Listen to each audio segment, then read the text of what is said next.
강인회로 놀러오세요. 7월 29일 토요일 오후 1시 강인회에서 만나요.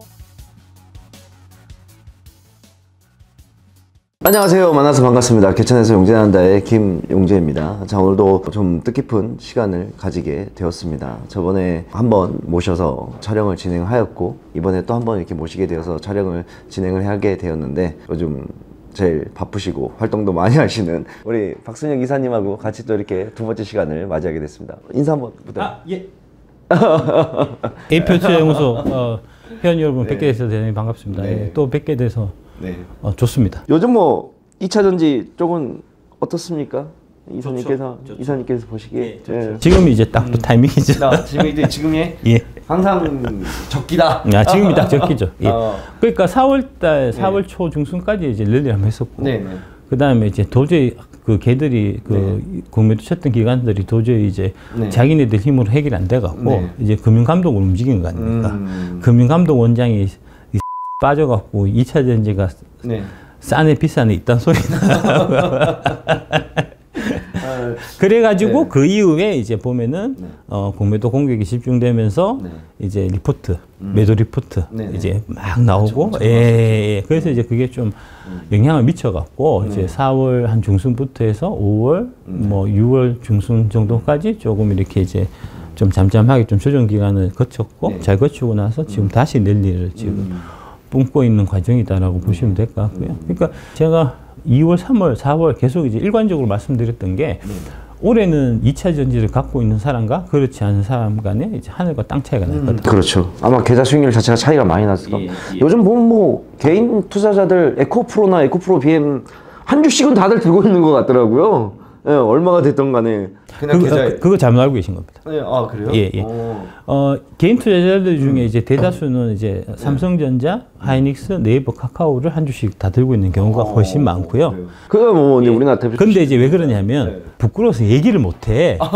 너무 고점에 샀다. 왜 물려 있으니까 얘기를 안 하니까 사람들이 없는 줄 안다고. 근데 제 주위만 보더라도 다들 갖고 있더라고요. 어떤 거? 에코프로나 에코프로. 그러니까 에코프로 비면 갖고 있는 사람은 자랑하잖아요. 내가 벌었으니까. 그래서 숫자상, 느낌상 많은 걸로 보이고, 실제로 이제 데이터로 보면, 숫자로 보면, 삼성전자가 600만 주주고요. 그 다음에 이제 카카오가 150만? 한 200만 정도 되고요. 네이버가 한 100만 정도 되거든요.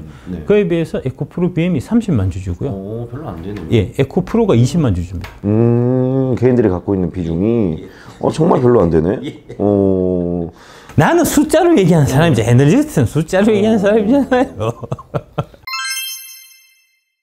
그렇게 될 줄 알고 있었습니다. 그렇습니까? 그 원래 성장주는 공매도 치면 안 되는 겁니다. 그러니까 이제 주가는 크게 보면 이제 우리가 가치라고 보통 얘기할 때 이제 두 가지로 나눠서 생각할 수가 있는데 객관적 가치와 주관적 가치로 볼 수 있습니다. 객관적 가치라고 하는 거는 이제 숫자로 찍히는 가치를 얘기하는 거고요. 대표적으로 이제 영업이익 같은 거, 매년 발생하는 눈으로 보이는 단기 순이익 숫자에 해당되는 거고요. 반면에 주관적인 가치는 일종의 이제 이야기입니다. 내러티브. 그래서 이제 내러티브 앤 넘버스라는 얘기가 있잖아요. 그 내러티브에 해당되는 게 주관적인 가치가 되고 넘버스에 해당되는 게 이제 객관적인 가치가 되는데 이 두 개가 서로 상호작용을 한다라고 보셔야 되거든요. 근데 성장주는 이게 내러티브로 가는 거기 때문에 내러티브는 얼마만큼 갈지 아무도 장담할 수가 없어요. 지금 방금 말씀하신 테슬라 같은 케이스에 슈퍼차저를 통해 갖고 이익이 발생하고 이거를 이제 넘버스 관점에서 접근하면 이거 해갖고 이제 뭐 찍혀봐야 얼마 안 되고 해서 야, 이건 별거 아닌데 이렇게 주가 오르는 건 고평가해서 공매도를 친 거란 말입니다.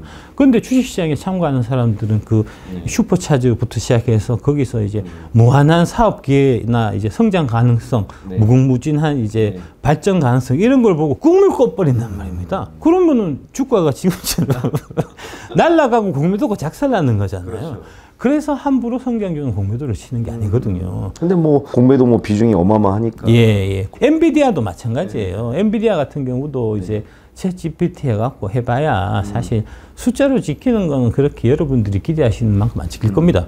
그래서 이제 미국에 공부한 펀드 매니저, 애널리스트 이런 애들 열심히 공부해서 숫자 계산해서 보면 이거 말이 안 돼. 해서 공매도를 치는데 쳐서 당연 당한 거 아닙니까? 지금 그 엔비디아 같은 경우는 지금 공매도 해갖고 평균 손실률이 106%라는 거거든요.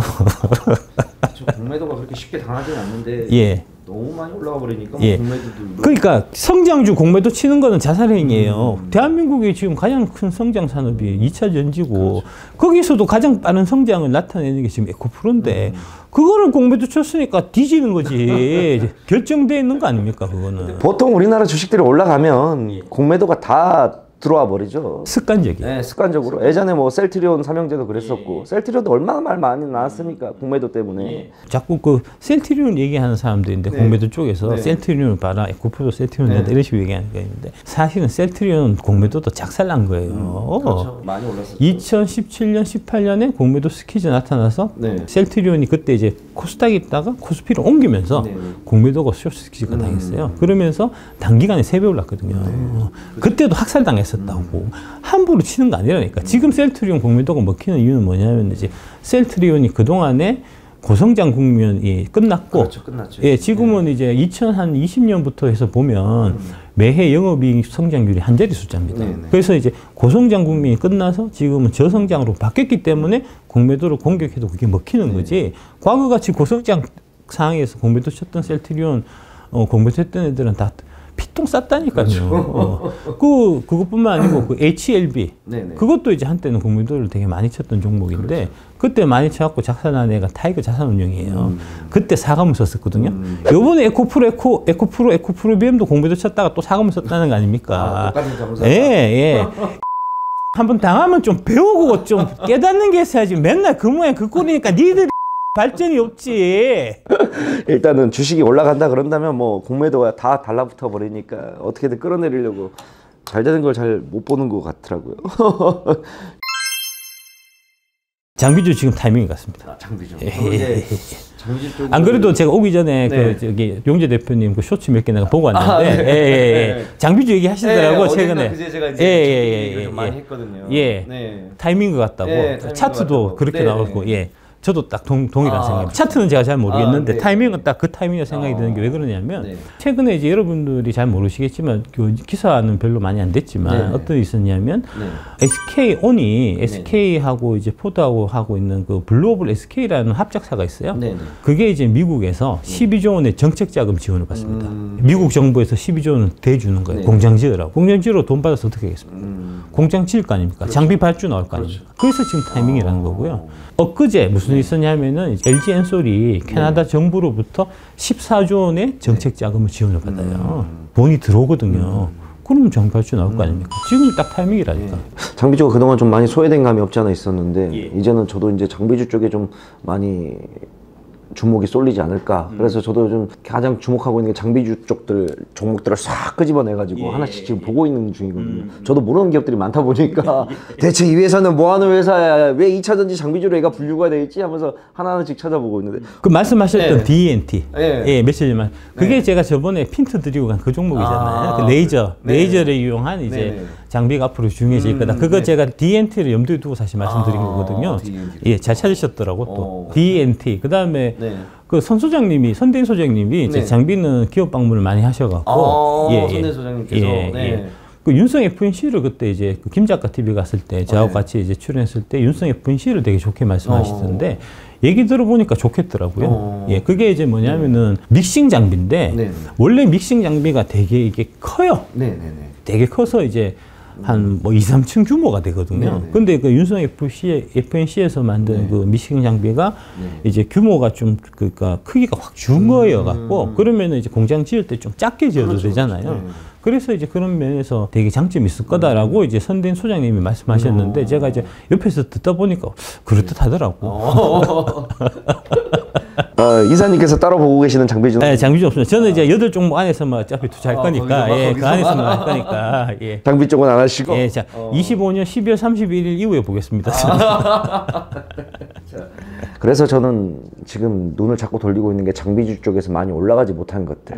실적은 나오는데 많이 올라가지 못한 것들을 좀 계속해서 좀 찾아보고 있는 중이거든요. 그 방향이 되게 좀 합리적인 생각이신 것 같습니다. 저는 개인적으로 장비주들을 좀 좋아해서 왜냐하면 전 놓쳤어요. 전 에코프로와 에코프엠을 놓친 사람이거든요. 전 이걸 놓쳤어요. 전 이걸 놓쳐서 그나마 요즘 예전부터 제가 좀 이야기를 했던 뭐 장비주 쪽에서 언급했던 종목들이 요즘 좀 잘 가고 있더라고요. 뭐 하나기술이 됐든 코인테크가 됐든 하고 좀 잘 가고 있어서 장비주의 시장이 좀 와서 오면 좋겠다라는 생각. 그러니까 이제 그게 좀 네. 생각해 볼 수 있는 게 이제 네네. 뭐 에코프로비움 좋은 건 다 알고 그다음에 이제 8대 종목도 마찬가지고 그렇죠. 이제 많이 들어가 있을 테고 기관들도 일정 부분 사긴 사야 될 겁니다. 네. 그다음에 이제 공매도가 이제 그 숏스퀴즈가 당하면서 네. 이제 담궈야 되는 물량도 있고 네네. 그래서 이제 그쪽이 여전히 좋긴 할 텐데 네네. 근데 이제 롱숏 없이 그냥 이제 뭐 국민연금이라든지 뭐 네. 연금 같은 그런 쪽 입장에서 생각을 한번 해보면 네. 2차 전지가 가는 걸 보고 사긴 사야 되는데 에코프로는 에코프로비움을 사기에는 자존심이 허락하지 않을 거예요. 그렇죠. 그렇죠. 그동안 해온 것들이 있으니 예. 그거를 갖고 있기는 그렇고 네. 그 다음에 웬만한 개인 투자자들도 예초부터 처음부터 들어가서 장기적 관점으로 가시는 분들에 관계없지만 그렇죠. 딴 거 하다가 네. 저기 반도체 하다가 물려갖고 네. 손절치고 네. 다시 살려고 하는데 에코프로비움 사기에는 너무 많이 올라서 저 가격이 부담스러운 자리죠, 확실히. 예. 그래서 이제 그런 형태에서 네. 그런 형태일 때 대체적으로 나타나는 현상이 이제 종목이 옆으로 퍼지는 바닥을 기고 횡보하고 있는 이쪽 라인들을 좀 많이 찾아보고. 그러니까 이제 반도체로 보면은 삼성전자 하이닉스가 먼저 쏘고 네. 쏘고 나서 그 다음에 반도체 장비 쪽으로 이렇게 분산되는 형태로 이제 2차 전지 쪽에서도 2차 전지 핵심 종목들이 먼저 가고 네. 그 다음에 이게 온기가 옆으로 쭉 퍼지는 이제 그런 형태로 갈 가능성이 많은데 그렇게 봤을 때 이제 기타 소재보다는 네. 장비가 나은 것 같아요. 기타 소재는 이제 네. 그동안에 기관들이 뭐 첨보라든지 뭐 후성부터 해서 추천한 종목도 많고 그 얘기는 기관들 많이 쳐몰려 있다는 얘기니까 예, 그런 거는 보통 시세가 안 나고 기관들도 잘 얘기 안 하고 있던 이제 관심에서 좀 소외돼 받고 있었던 네네. 이제 그런 형태가 이제 부각될 소지가 많은데 그게 제가 봐서는 방금 말씀하신 이제 그런 그 SK온 그다음에 LG의 수주 모멘텀하고 같이 좀 맞물려 갖고 장비가 좀 부가 있지 않겠나 싶은 생각이 듭니다. 그래서 그거 찾아보신다고 하니까 되게 괜찮을 것 같습니다. 예. 제가 장비주를 싹 뽑아가지고 한번 올렸었거든요. 저희 시청자분들 다 캡처 좀 해놓고 다 공부 좀 한번 해보라고. 그리고 장비주는 이제 장점이 네네. PR이 전반적으로 낮아요. 소재에 비해서는. 예, 그래서 좀 접근하기가 좀 심리적인 부담감이 좀 덜 하거든요. 다만 이제 좀 한 가지 좀 생각하셔야 될 부분은 네. 장비는 어차피 이게 계속해서 성장하는 건 아니기 때문에 그렇죠. 3년, 5년 갖고 갈 종목은 아니고 이제 뭐 3개월, 6개월 이런 식으로 해서 시세가 한번 나면은 한번 때렸다가 다시 다음 텀을 보고 뭐 이런 형태로 이제 접근하시는 게 맞지 않겠나 싶습니다. 예. 그 양극재 쪽 뭐 이런 실적 좀 안 좋을 것 같다 하더라고요. 그러니까 이제 뭐 리튬 가격 때문에 네네. 이제 좀 리튬 가격이 4월 달까지는 계속 좀 떨어지는 분위기여 갖고 그래서 이제 뭐 조금 안 좋지 않겠나 뭐 이런 얘기 나오고 하는데 그게 중요한 게 아니죠. 앞으로가 중요한 거니까 미래가 중요한 거니까 뭐 하반기 전망이 좋은 거니까 뭐 크게 뭐 문제될 건 없을 것 같습니다. 2차전지 쪽은. 근데 이제 상대적인 거니까요. 지금 오늘 녹화하는 날이 이제 금요일 7월 6일이잖아요. 네네. 이제 오늘 삼성전자가 실적 발표했는데 6천억 발표한 거 아닙니까? 작년 대비 좀 많이 떨어졌죠. 예, 많이 떨어진 게 아니고 뭐 작살난 거죠. 그렇죠. 한때는 삼성전자가 이제 분기 영업이익이 한 15조까지 가고 뭐 이랬었으니까 그거에 비해서 보면은 뭐 20분의 1? 뭐 이렇게 되는 거니까 하이닉스가 좀 있으면 다시 또 발표할 텐데 그것도 이제 적자가 뭐 한 2, 3조는 최소 되겠죠. 이제 그런 형태. 그것뿐만 아니고 이제 다른 회사들도 다 마찬가지로 실적 발표하면 제가 봤을 때는 다 안 좋을 겁니다. 그 다른 애들 안 좋은 거에 비해서는 2차 전지는 안 좋아도 덜 안 좋거든요. 그렇죠. 그래서 더 상대적인 부각을 받을 수밖에 없는 이제 그런 구조다라고 이제 보고요. 그 다음에 그 숏스키장하고 또 관계돼 있어요. 롱숏이니까 항상 이게 이제 지금 보면은 2차 전지 숏을 이제 기관들 외국인들이 4월, 5월 많이 때렸단 말입니다. 그 때려서 뭘 샀을 거 아닙니까? 그럼 4월, 5월 달에 올라갔던 종목을 보면 이제 기관들이 갖고 있는 포지션을 판단할 수가 있을 텐데 4월, 5월 달에 오른 종목들 주로 뭐죠? 반도체, 그 다음에 반도체 관련된 장비 납품하고 이런 회사들 많이 올랐죠. 그 다음에 엔터 쪽. 엔터 쪽도 많이 올랐고, 하여튼 뭐 그런 형태, 자동차의 자동차 부품 이런 것들이 많이 올랐을 거 아닙니까? 그게 숏을 팔고 롱을 간 거니까 지금 숏 스퀴즈를 당하면 그러면 이거 사야 되잖아요. 사기 위해서 돈을 만들어야 될 거 아닙니까? 롱을 팔아야 되거든요. 그러면은 반도체 장비, 그 다음에 자동차 부품, 엔터 이런 주식들은 기관들이 주식을 팔게 돼 있단 말입니다. 실적도 안 좋은데 수급까지 나빠지니까 어떻게 되겠습니까? 그렇죠. 폭락하겠죠. 그런 형태가 된다는 거죠. 그래서 이제 그런 부분들 때문에라도 이게 이제 이 상대적인 격차가 2차 전지와 비 2차 전지 간의 이 상대적인 이 차이가 더 커질 수밖에 없는 그런 구조라는 거죠. 올해 하반기 주식시장은 제가 봤을 때 조금 힘들지 않을까라는 생각이 있는데 하반기 주식시장을 좀 어떻게 보세요? 저도 비슷하게 생각하고 있습니다. 장은 사실 제가 잘 안 보려고 네. 하고요. 이제 시장 예측은 잘 안 하려고 네. 하는데 잘 못 맞춰요. 내가 잘 못 맞추더라고. 그래서 안 하려고 하는데 그냥 좀 느낌적인 느낌을 좀 말씀드리면 7월 초 막 시작할 원무렵에 네네. 그 대형 프로, 그다음에 전문가들, 그다음에 이제 각종 리서치센터들에서 네. 다 갑자기 하반기를 장밋빛으로 보더라고요. 2,800, 네.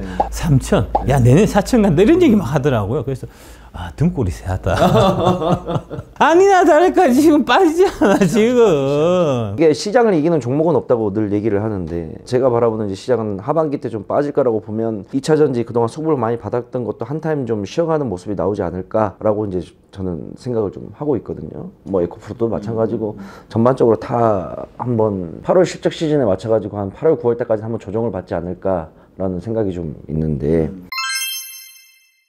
7월 29일 날 제가 서울에서 강남 쪽에서 강연회를 저희 하는데 네, 작가님도 이사님도 오시지 않습니까? 아, 예. 초대해 주셔서 감사합니다. 아닙니다. 예. 시간이 영광이죠. 예, 거에게 강연료를 주셔갖고 제가 혹시 이제 그날 이제 오시면 혹시 잘 왔다. 아, 내가 잘 왔네. 뭐라도 얻어가네. 예. 라고 해주실 만한 뭐 좀 내용이 있으십니까? 오시는 분들한테 재미를 드리겠습니다. 아, 재미를 줍니까? 다른 건 없고.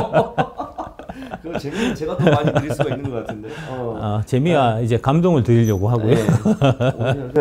한번 오셔가지고 K 배터리 관련해가지고 한번 이야기를 한번. 꼭 배터리, 네, 뭐 배터리 물론 더 배터리가 좋고, 이제 네. 뭐 많이 배터리도 좋고, 뭐 주식에 관련된 정보도 얘기가 좋고. 많이 되긴 네. 할 것 같고. 네. 그다음에 이제 전반적으로 네. 지금 어떻게 좀 접근해야 되는지 네, 이제 네, 네. 그런 부분들에 대한 좀 네. 얘기가 될 것 같고. 네, 네, 예. 네. 저는 항상 강연할 때 이제 네. 무엇보다도 네. 그 오신 분들이 지루하지 않게끔. 아, 예, 제일 중요한 거죠. 거기에 제일 저는 초점을 맞춰서 조장 항상. 선생님의 훈화 말씀이 있겠습니다. 이런 순간 뭐 예, 답은 예, 없으니까. 예, 항상 좀 재밌게 이제 네. 만들려고 노력을 많이 하기 때문에 네, 네. 딴 데서도 다 재밌었지만 네. 아마 이번 강연도 되게 재밌지 않겠나 싶은 네. 생각이 들고요. 네.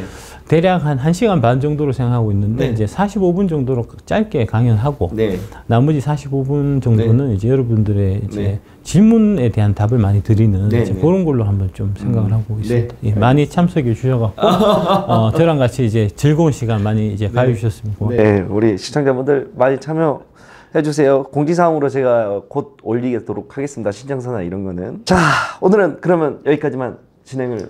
예, 그렇게 하시죠. 네. 아유, 고생들. 예, 감사합니다. 네.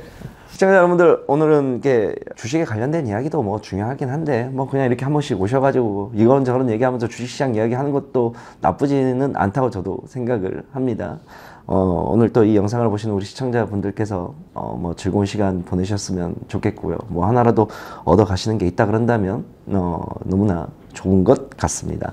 강연회에 대한 자세한 내용은 아래 커뮤니티에 참고해 주시면 되겠습니다. 다음 영상에서 뵙도록 하겠습니다. 안녕.